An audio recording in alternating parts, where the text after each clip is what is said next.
Nationwide, gun violence has been on the rise. The same is true here in Bakersfield. Eyewitness News reporter Stacey Rasmussen talked with Bakersfield Police to find out how 2021 compares to last year when it comes to gun violence. Stacey?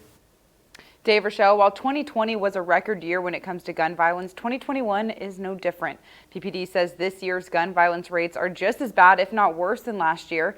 And the department tells me there's multiple reasons for the increase in violence. We have a violence problem. That's the issue.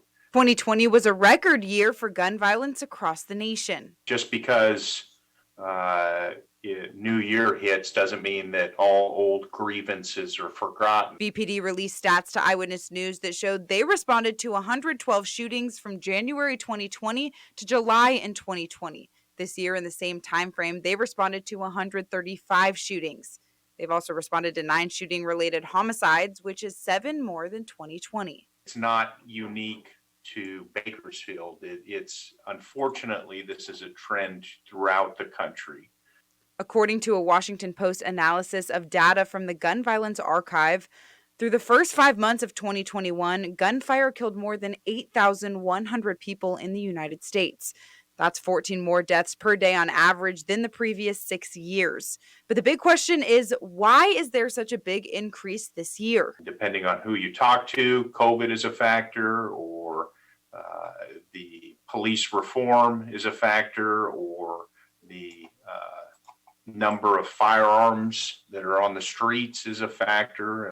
But Sergeant Pear has seen another startling trend. On average, for the homicides at least, we run anywhere from 40 to 50% have a nexus to gangs. We have seen an increase in homicides with a nexus to narcotics. He believes some of the ways to get the numbers down is by conducting street gang investigations and having the community's involvement. What works throughout the country, and it rarely happens, is when there's absolute community support. These high gun violence numbers were seen this weekend as well. Although some of the shootings took place in KCSO's district, there was a fatal shooting on Friday, Saturday, Sunday, and Monday this past week.